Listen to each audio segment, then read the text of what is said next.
আমাদের দেশে কিছু কুচক্রী মহল তারা এই দেশটাকে অস্থিতিশীল করার জন্য তারা ডাকাতি শুরু করে দিয়েছেন। কুমিল্লা জেলার নাঙ্গলকোট থানার বিভিন্ন জায়গায় ডাকাতি হচ্ছে।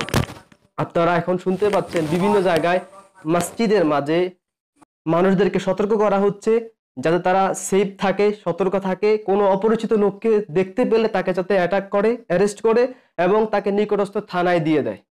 প্রিয় দর্শক শ্রোতা মণ্ডলী, আপনারা নিজ হাতে কোনো মানুষকে মারবেন না যতক্ষণ পর্যন্ত না তাকে প্রমাণ না হয় সেই ব্যক্তি চোর কিংবা ডাকাত। এবং আপনারা যদি অপরিচিত কোনো মানুষকে দেখতে পান, আপনারা সাথে সাথে তাকে ছবি তুলে রাখবেন। ছবি তুলে রেখে যদি আপনারা ফেসবুকে পোস্ট দেন, লোকটার পরিচয় খুব সহজে বের হয়ে যাবে।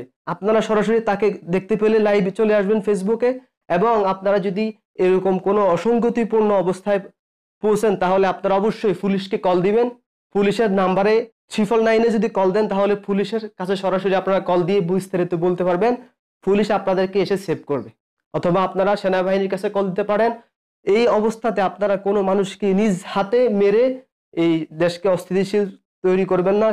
কোনো চোর ডাকাতকে খুঁজে পেলে সাথে সাথে আপনারা পুলিশের কাছে দিবেন এবং ছবি তুলে রাখবেন, একে বন্দি করে রাখবেন। প্রিয় দর্শক, আপনারা সতর্ক থাকবেন।